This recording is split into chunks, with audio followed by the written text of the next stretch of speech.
Okay, so what did you all think of my man Ibsen?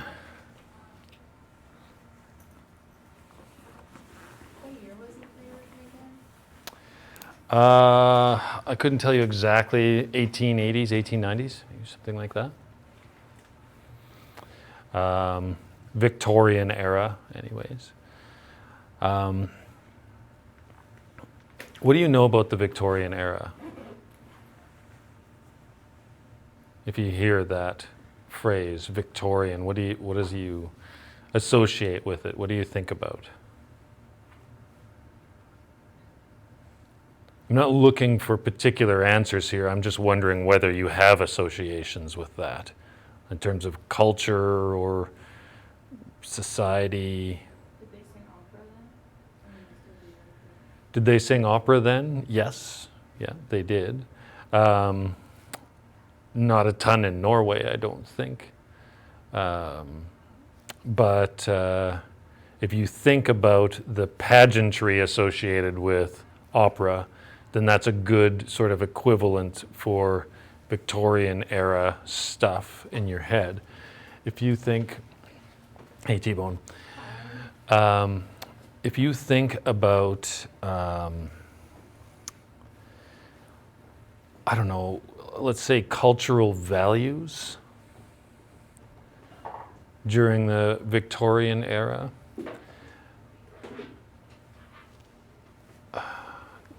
anything come to mind in that regard? What would people be like in terms of their habits, their culture, their religions, their views?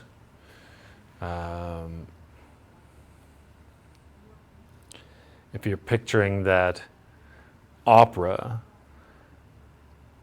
what kind of things do you associate with that? Fancy stuff? Yeah. Yeah, fancy stuff for sure. Abby? A huge divide between the rich and poor. Yeah, massive divide between rich and poor. That is, so if you think about, Ebenezer Scrooge, right, you've all seen a Christmas Carol. You probably haven't read it, but, and I don't recommend that you need to, you don't. But things like that. So massive divide between rich and poor. You have some people very, very, very rich, and lots of people very, very, very poor. And sort of a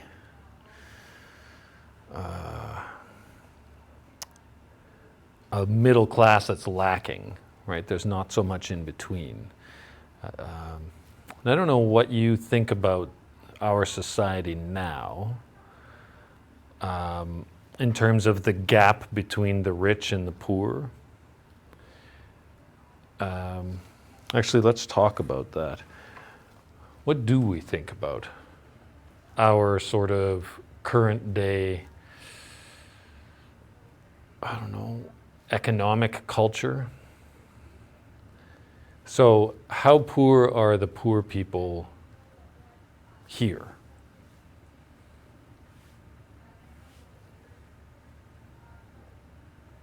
Homeless? Yeah? So, pennies, right? Like there are people who are almost literally dirt poor still. Are there people who are rich beyond what you can even imagine? Maybe not here, but yeah, there sure are. There are a lot of people who are in between those two extremes.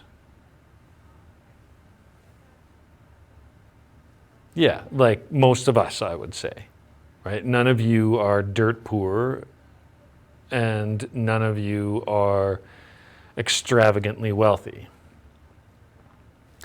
Now, this is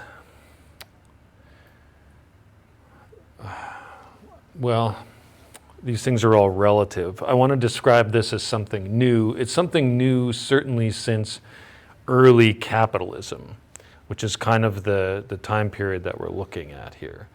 So in the time since early capitalism, a middle class has really sort of developed. Now, the difference between me and Steve Bezos or the Tesla wiener, what's that guy's name? Elon Musk. Elon Musk. Yeah, the difference between me and those guys is still incredibly massive, right? There's still a long, long way in between me and those guys. There's also really a long, long way between me and the homeless guy on the street. But am I still a lot closer to the homeless guy on the street than I am to the Amazon guy or Elon Musk? Yeah. Like if I had a couple of bad months, I'd be on the street too. Right? Let's say that the school has to lay off all its teachers, or let's say that they've just, come across one of my videos where I swear too much or whatever, and they're like, Grunerud, you're fired, you're out. And then because I got fired, my wife kicks me out. She breaks up with me. Could that happen? Kind of a worst case scenario type thing. It's kind of a worst case scenario, but does the worst case scenario happen to people? Yeah. Yeah, it does. And maybe swearing too much in a YouTube video is within my control, but if the school just decided, you know what, we have too many English teachers and Grunerud, you are the ugliest, so you're first to go, whatever criteria they use. And that would be something beyond my control. Yeah, until you sue for wrongful dismissal. With what money though? How do I sue? And then my wife kicking me out because she's completely unreasonable and not understanding about this. It's also beyond my control. Now, for the record, she's not completely unreasonable and she wouldn't kick me out if I got fired for something beyond my control. But both of those things could conceivably be beyond my control. They could just happen. And even if so how much money do I have in the bank? I could survive for a month, but then what? Where do I live? Where do I get a job during a pandemic? Right? So there is a massive, massive percentage of people who live somewhere in my zone of economic existence, right? Where they're pretty okay now. If I have, my truck gets a flat tire, I can afford to get it fixed. I don't have to think every day about how much money do I have in the bank.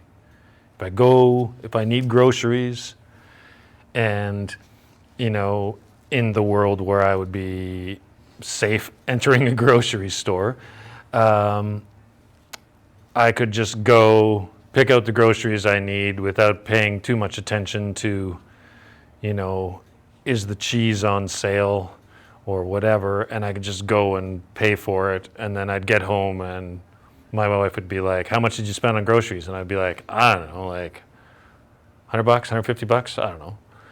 Right, and I'm giving away a little bit too much about my free spending habits right now, but I'm comfortable enough that my day-to-day existence is not economically stressful, right? My truck is low on gas. I just go and buy gas and put it in. And that's it.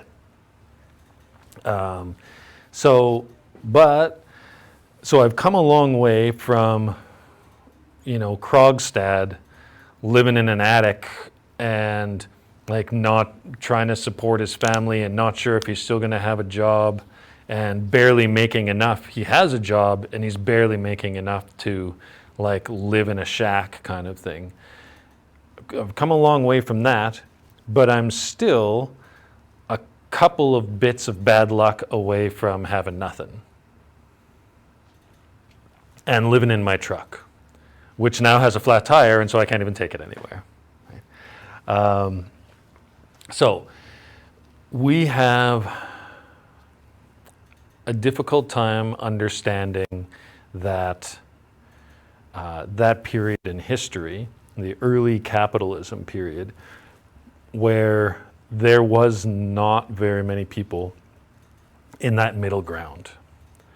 There wasn't very many people who were just comfortable but not wealthy. In fact, by those standards, I would probably be considered one of the rich people because I would have so much more than the average person. So, in terms of beliefs and values, correct me if I'm wrong on this, but we associate the past just as one big lump as being something more conservative than the present. Is that a fair assessment? Yes? Okay, so I want to say, first of all, that that's not uniformly true. The past is not uniformly more conservative than the present. But for our purposes, the last 150 years in our culture have been more conservative than the present. And except for maybe period of 20 years in the 90s, early 2000s, where it was probably less conservative than it is now. So that pendulum has maybe started swinging back already.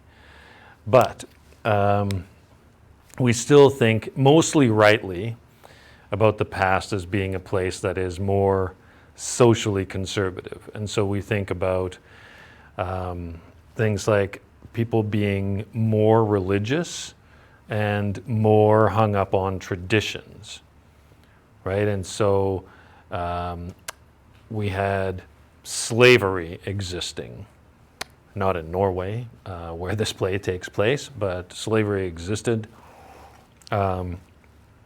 into the 19th century. We have the rights of women being much less than the rights of men. We've already had that discussion at some length, and so we don't have to get into that, but we can just say that women can't vote anywhere in the world at this time. And there are, I think I could categorically say that there aren't any places in the world at this time where there are, well, maybe this is phrasing things like in a double negative, complicated way, but there aren't any places where there aren't different laws applying to women than apply to men. Does that make sense if I phrased it that way? I probably could have thought that through and phrased it in a better way, but as long as you're following me. So that's the backdrop here. As you probably are aware, if you've paid any attention to the gay marriage debate over the last, well, your lifetimes, I guess. The debate didn't really exist before your lifetimes, and it was the debate before then would have been on the sanctity of marriage in terms of, how acceptable was it to get divorced, and under what circumstances would it be acceptable to get divorced or to not get married in the first place. So the before that, the debate would have been the roles within a marriage. And what does a marriage entitle a husband or a wife to? And so that those debates have been going on for a long time, but they've evolved, sort of been resolved, and then a new corner of it becomes the main topic for the future. So the marriage tradition, I suppose, is probably what we could say that Ibsen's play is aimed toward. Does that sound like a fair summary? He's aiming at marriage as an institution, as a tradition, in terms of what he is attempting to say. I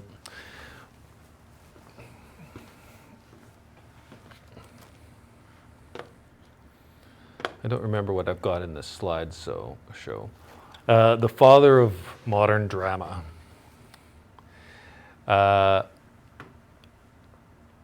This is, I've got a lot more to say about this in some later slides, but I'm not sure how much we talked about this modern drama thing in the lead up. Did we talk about this at all? Do you have any idea what I'm getting at here? No? Okay, good. Then that gives me lots of stuff to talk about today. This is a big deal for real. This play has been described as a shot heard round the world. That's how big of a deal it was. So I think that it's important for us to not just discuss the play for itself, but also to try to put it into context, and its original context. So we've discussed how impossible that is from a literary criticism point of view, right? We've discussed how we can never really put ourselves in the place of the original intended audience. Now, you'll notice that we're trying to do that anyways. That's what I'm trying to do right now, talking about economics and traditions and things like that. We're not going to get too deep into 19th or 20th century Norway in terms of trying to explain that to you, but just to try to understand the original importance of the play, what made it a big deal. We can understand it that way. We can also understand it with a 21st century lens that is possibly unfair, but you can't help being the person you are and having the perspective that you have, and your perspective is still valid to bring on this. But to try to understand the historical sort of importance of this is what I'm trying to establish. So I just want to be clear that I'm not telling you the right interpretation. I'm telling you the historical importance. Does that make sense? Okay. Talia, you nodded. That's good enough for me, as long as somebody's with me. Okay, this quote I pulled just because it has something about masks, and I thought it was especially appropriate to us right now. A guilty man like that has to lie and has to wear a mask in the presence of those near and dear to him, even before his own wife and children. We don't quite have to go that far now, but I couldn't resist throwing a mask quote in there. It's sometimes, well, The Great Gatsby was maybe particularly appropriate when we read it. This one I might be stretching a little bit, but I still look for something to make it current. Okay, on our list of characters, Miss S, have you read A Doll's House? Do you know this book? I did in my first year of university. Well, that's what this is, so that lines up. So on our list of characters, I didn't have anything in particular that I wanted to say on this screen other than that I wanted to throw it to you guys. What did you want to say about any of these people? Is there something that needs to be said about any of them?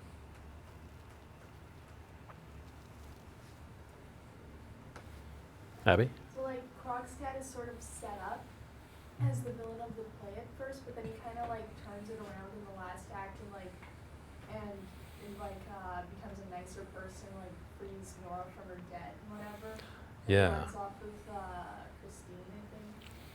Yeah, that's quite unusual, isn't it? Like, do we see? Maybe now we do more often, but up to this time, would we see a villain who sort of redeems himself at the end? Like, that's not a very common trope. So maybe again Charles Dickens with the Scrooge story, I suppose, but he's not the main character, right? Krogstad isn't the main character in any way. He's only like there as an obstacle, as a force that is, creating this tension, this confusion. So isn't it interesting? Now, is it possible, and I don't know that I know the answer to this question, is it possible that we can take Krogstad's sort of turning over a new leaf or becoming a better person as it's not even so much that he has become a better person, it's that Nora and Torvald changing, and I think Torvald, we can make a good case, changes as much as Nora does by the end. Is it them changing that makes him seem better? It was their flawed perspectives in the first place that made him seem the bad guy when he maybe wasn't so much. I mean, his actions are still like pretty questionable because he was basically like blackmailing Nora to get a job. He's still blackmailing. He was always kind of trying to be nice about it in a way, but he was still trying to blackmail her. So, are those the actions of a good guy? Not really. But then, when we learn more about him, it almost seems like, well, he's doing the best he can to support his kids. And he's trying to do whatever he has to do to support his kids. He's not trying to, rob the bank or anything like that. He just wants a better job so that he can support his kids. And when you think about it that way, he did lend her the money in the first place. His motivations, I guess what I'm saying is at the end, it is possible for us to see that it's not Krogstad who has necessarily become better, although he has, but in so much as we have learned more about him and we understand him better. And I think that is a brilliant bit of writing to make it so that the more that we understand him, the less that we hate him, because we kind of hate him at the beginning, right? Yeah. What about Christine? Does it spell Christine in your copies with the K or with the CH? Do you remember? Some.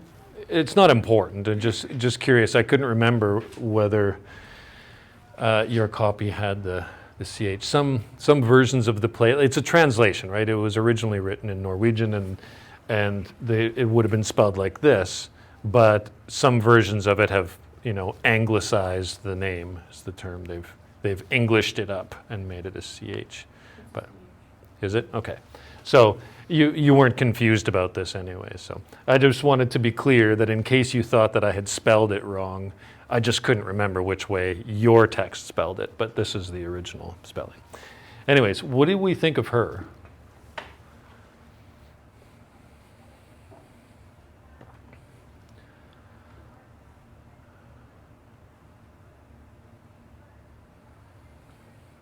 Why did she originally show up in the story? I mean, she's like a working woman, right? So like maybe put it in a contrast with Nora. Yeah, she's sort of the anti-Nora at the beginning, right? She's working and she's not married, right? She's a widow. And so she has to work. Does she have children? No. So she's the opposite of Nora in all of the, basic ways. So is it possible then to see her as the model for what Nora needs to become at the end? Maybe, but Christine was also like sad all the time. Yeah, so Christine is also sad all the time. True. And what did she want? Aside from a job, like what was her meaning? What was the meaning to her existence before she became a widow? Marriage. It was marriage, and it was especially and particularly it was taking care of her husband. And she was looking for someone else to take care of, right? And now she wants to take care of Krogstad. So do we feel, if we think about it that way, then that's not the model for what we hope that Nora is trying to do, right? Nora's not going out, at least I don't think, she's not going out into the world to look for different people to take care of. And so we have Christine being Mrs. Lind. I like the way that they use the formal names, like everyone's Mr. this and Mrs. that. This is, again, very Victorian, very sort of old school. Anyways, Mrs. Lind is a caretaker, a caregiver, but Nora never really is. She's not really a caregiver. She's not really looking after her own children. They've got a nurse for that. In fact, the same nurse that she had. She's not really even taking care of herself. Her husband is taking care of her. And so in those ways, you could almost look at Christine as more like Torvald. So I always like to, when you look at a list of characters, think about the similarities and the differences, the parallels between those characters and the perpendiculars. I don't think that's a term that is used in literature, but it could be. If you're going to say the parallels, then the opposite would be the perpendiculars, I suppose. But helpful to think about anyways. Anyone want to comment on Dr. Rank?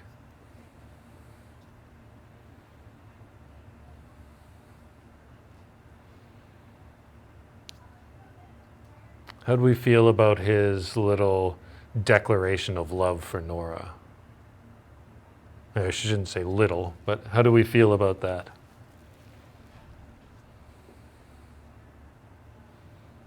No? Okay. We should think something about that. I don't want to tell you what that should be, but we should think something about that. Hopefully it made you at least a little uncomfortable. Okay, and then we can come back to that at the appropriate time. So this is why Ibsen is the father of modern drama. Realism. So what realism means is not that the play is just devoid of magic. That's not what it means. What it means is that this is a departure from all entertainment prior to this, in that it's concerned with more or less regular people, right? Not princes or dukes or generals or anything like that, not mythological figures.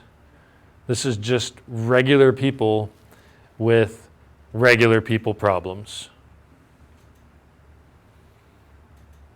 Now, that might be, you might think that that's a bit of a stretch, in that, that to consider the Helmers to be regular people, or to say that their problems are regular people problems. That is not entirely what this means, but realism also means that they speak in a more or less natural way. It is not all great speeches and pronouncements and soliloquies in poetic language. So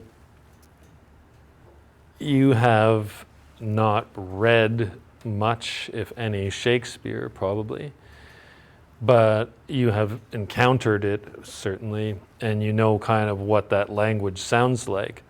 Shakespeare's language is not the language that the average person spoke on the street in Queen Elizabeth I's time, right? That's not what that is. That is poetic, dramatic language. And everything, right from the ancient Greeks, right up until Ibsen, basically, was written in that sort of language.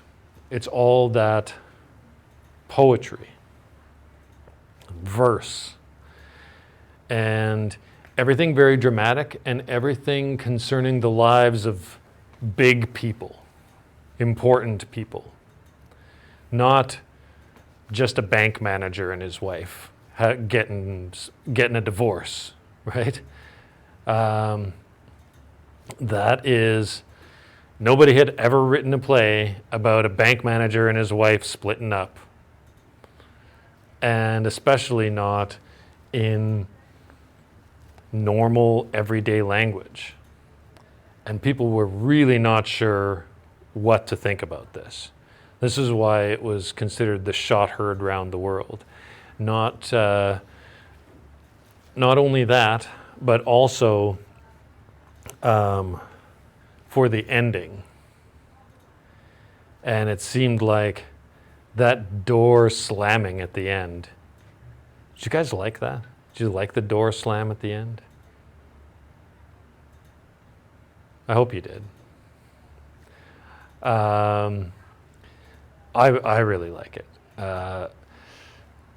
That door slam is almost like shots fired against the institution of marriage. And boy, was that'd probably be controversial here today. Boy, was that controversial in the 1800s. And so, what did I say here? In realist drama, the characters talk in a close approximation of everyday speech. No one is waxing poetic with these and thous, and no one interrupts a domestic moment to give a speech on, say, flowers. It's no big shocker that this trend stuck around. The vast majority of modern plays, TV shows, and movies are written in a similar style, though most fail to rise to the same level of social critique. So the social critique was not a necessary part of the realism. That's another aspect of Ibsen's sort of influence. So you're in Henrik Ibsen's debt, and you probably don't even know it. Imagine what law and order would be like in verse. Oh, dearest judge, do not slam your gavel, for if you do, justice will unravel. I stole this from Schmoop, by the way. I didn't write that, but it's clever. Or what Orange is the New Black would be like if the inmates broke out in weird, flowery soliloquies at the drop of a hat. Or if True Detective were set in a castle amongst the upper classes. So all of this is a suggestion that that's exactly what drama was up until this point. So that's why the play is important, and that's why so many people study it in their first year of university. And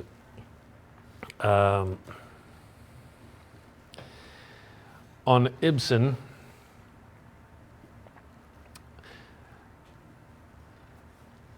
a good portion of today's entertainment imitates him without even knowing it.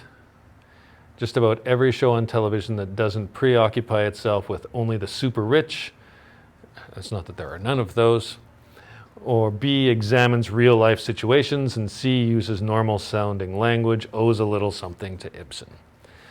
So, and I like the thou knowest not Jon Snow. I don't know if you guys watched Game of Thrones, but it's a good reference if you did watch it. It's kind of wasted if you didn't. Okay, so reaction to that.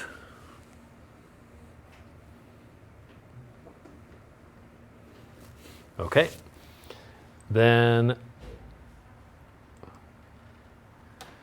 let's talk social commentary.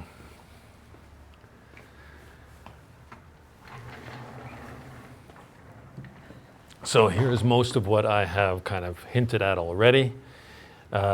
This might be too small for you to be able to read it. Ibsen took the world by storm with A Doll's House. Boy, was it controversial.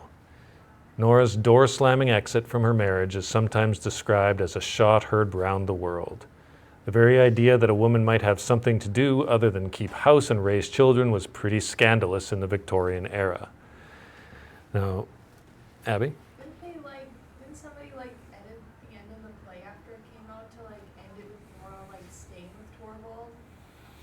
Yes, that definitely happened. That different productions of the play have decided to change the ending, and to me that undermines the whole play. And this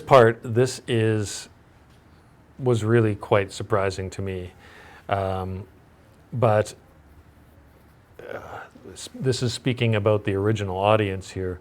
Party invitations were sent out requesting that people not discuss the play. Right, so we're having a gathering. I just want to tell everyone in advance, no talking about A Doll's House. That's a really good way to have people talk. It's a really good way to have people talk about it. But maybe they can just have those discussions then in advance. But that's how big of a deal it was. That's how, and not just in Norway either. That's how it was what everyone was talking about. Right? It would be like, the latest Survivor, or probably bigger than that. But, whatever everyone's talking about now. What are people talking about now? In Steinbach, everyone's talking about those anti-mask weirdos and their rally. But on a global scale, it would be, Trump not conceding the U.S. election. And, okay, so everyone come over to my place. Let's assume that social gatherings aren't banned anymore. And but no talking about U.S. politics at all. And everyone would be like, oh, well, what are we supposed to talk about then? Yeah, Abby. One time at Thanksgiving, I made a weed joke, and my aunt turned it into a discussion on Trudeau's policies. Yeah, that is how family gatherings go at Thanksgiving. No matter what you say, somebody is going to turn it into a political discussion. And boy, I don't enjoy those very much. At least not with the sort of people who are determined to turn it into a discussion on social values. Those people are not usually worth talking to for very long, at least not about that. So hosts were afraid their elegant engagements would turn into all-out brawls. Many critics were just as scandalized. They scathingly criticized Ibsen for undermining society's most sacred institution, marriage. This is very true. And I've got a video to show you that attempts to put a bit of this into perspective. So the world that he was writing in and the feuds that he had with other writers and critics over this sort of thing, which is, I think, the only way that we can understand why we should read this play in the year 2020.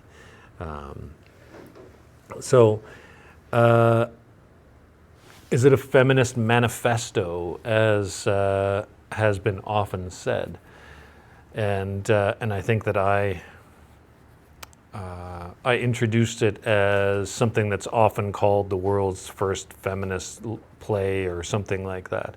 And so it is often billed something along those lines. Manifesto meaning codified rules of, not rules, statement of intent. That's pretty good. I think I can live with that, statement of intent. So I don't think it's a feminist statement of intent, and it really shouldn't be, considering that Ibsen was a dude, and therefore, kind of would be out of his lane to be stating what feminists should be concerned with. However, the first line there is important, because people asked Ibsen about this all the time, and he said it wasn't about the fact that Nora was a woman, it's about the fact that she's a human being. He thought that all people, men and women alike, should have the courage to stand up against society and form their own opinions. Well, he'd be unpopular today, wouldn't he? In a way, Torvald is just as caged by society as his wife. Society has programmed them both into their prescribed roles: dominant provider husband, submissive homemaking wife. So as much as we want to criticize Torvald, and we should, obviously, we should, I think, understand that he is not personally the bad guy here. It is the society that has given him the role that he's supposed to play. And so, because if Ibsen's play had just been about, one husband who is kind of a condescending prick to his wife, then people wouldn't have been so offended by it. They wouldn't have been so up in arms about it. And the fact that he makes Torvald well-intentioned, I guess we could say. He's not trying to be a bad guy. I don't get the sense that he is at his core like an evil dude or anything like that. So if he was, then people could say, oh, and it was the story of this poor woman who got away from her evil husband. But it's not that, and that's what makes it important. Does that kind of make sense? Okay. So those people who wanted Nora, who wanted to rewrite the play so that Nora would stay at the end, wanted to recognize that, but look, he changed, he's sorry, he wants to be a better guy, she should give him a chance. They're missing the point, right? And the point was that it's not the guy, it's the institution. That's the problem. So that's why I disliked the ending, not because I had disliked the change of the ending, I should say, not because I, especially hated Torvald or anything like that. So, incidentally, how come nobody names their kid Torvald anymore? They probably do. I think my dad had an uncle Torvald. My dad is Norwegian, so if he wasn't Norwegian, it'd be really weird that he had an uncle Torvald. Krogstad is also a great name. I can't say I've ever come across that one, but Nils, lots of guys named Nils. Okay. Any comment, discussion on this? Beth? This is backpedaling a little bit, but usually in those kinds of discussions, like, because people were so afraid to talk about this, it was like considered very taboo, I guess. Yeah. There were always like, shouldn't there be two opposing sides for it to be kind of like an argument? So there must have been people who were like, who agreed with the way that Nora had handled that situation. Or else why, like, I'm just curious why it would have been so scandalous to talk about if everyone agreed that it was not a good play. Like, some people must have liked it for it to be. Oh, okay, yes. Sorry, I lost your thread there for a second, but I got it back. So yes, there had to be two sides for it to be an argument, just restating for the, microphone. Yeah. In order for that to be an argument and for us to know that this play exists and to be talking about it now, then it had to be appreciated by some people. So yeah, that is a very good point. And the fact that, party hosts were afraid that their parties would turn into brawls obviously implies that not everyone would have been on,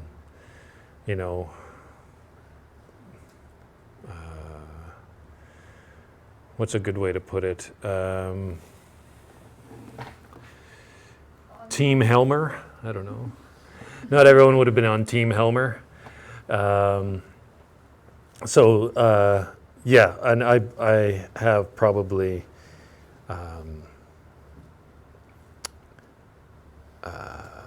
misrepresented that in terms of framing the objections to the play. I don't want you to think that everyone objected to it, but definitely controversial. Yeah, that's a good point.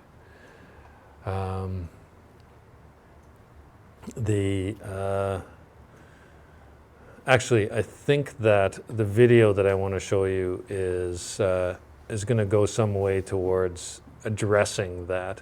So Ibsen had a sort of a lifelong feud with another playwright, and you gotta love stories like that, right? Feuds are always great. Although you kids don't say feud anymore, it would be beef, right? He had beef with some other playwright. And that one was just for you, Miss S. You're welcome. So let's hear about his beef and see if that gives us a little bit more perspective.